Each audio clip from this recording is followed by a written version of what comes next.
біздер әдеттегідей видео сабағымызды бастаймыз.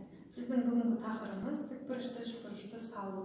Тікбұрышты үшбұрышты салу үшін біз ең бірінші өзіміздің 7-ші сыныпта өткен салу есебін есімізге түсіреміз.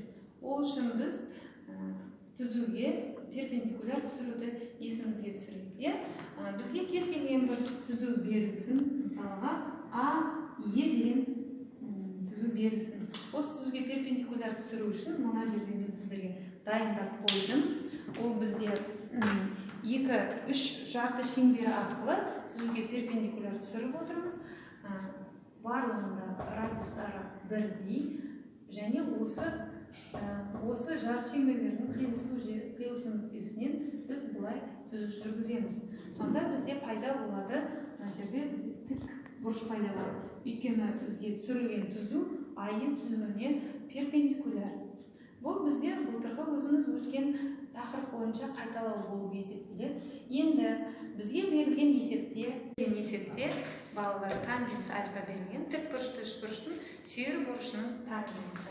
Яғни тангенс альфа тең 2-ден 1 деген тікбұрышты үшбұрыш салуымыз керек. Ал тангенс альфа дегеніміздің анықтамасы тікбұрышты үшбұрыштың сүйір бұрышының қарсы жатқан катетінің іргелес жатқан катетке қатынасына тең.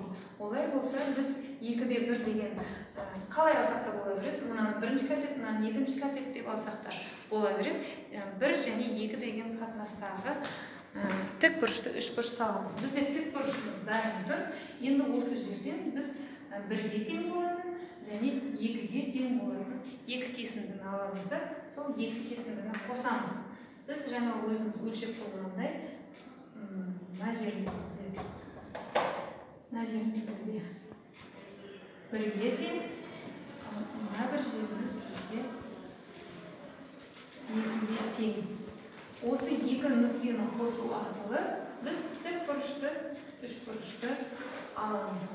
Салу есебін қолдану арқылы біз тікбұрышты үшбұрышты алады екенбіз.